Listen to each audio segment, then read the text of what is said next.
Meski digelar pada pukul 11 WITA, antusiasme penonton sudah terlihat bahkan sebelum pagelaran dimulai.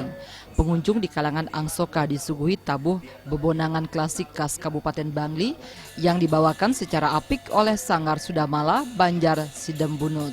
Menurut pembina tabuh Made Ivan Gaing, tabuh bebonangan ini merupakan seni khas Kabupaten Bangli yang biasa ditampilkan dalam acara-acara tertentu seperti piodalan, pernikahan, dan acara lainnya.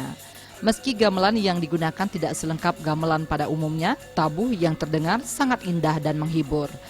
Made Ivan menambahkan, tabuh bebonangan memerlukan 20 orang penabuh dan 5 macam tabuh seperti tabuh gilak, tabuh pisan, tabuh longot, tabuh biu kalang, dan tabuh demung.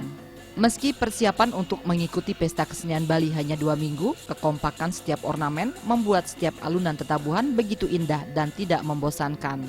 Made Ivan mengharapkan pemerintah ke depan lebih memberikan ruang kepada kesenian klasik yang hampir punah untuk tampil dalam ajang bergengsi ini, sehingga generasi muda bisa lebih mengenal kebudayaannya. Harapan yang sendiri untuk PKB tahun ini, tolonglah diperhatikan kesenian-kesenian yang langka, yang hampir punah, biar itu yang ditampilkan. Biar generasi muda tahu, oh ini kesenian yang hampir punah dan bisa direkonstruksi lagi.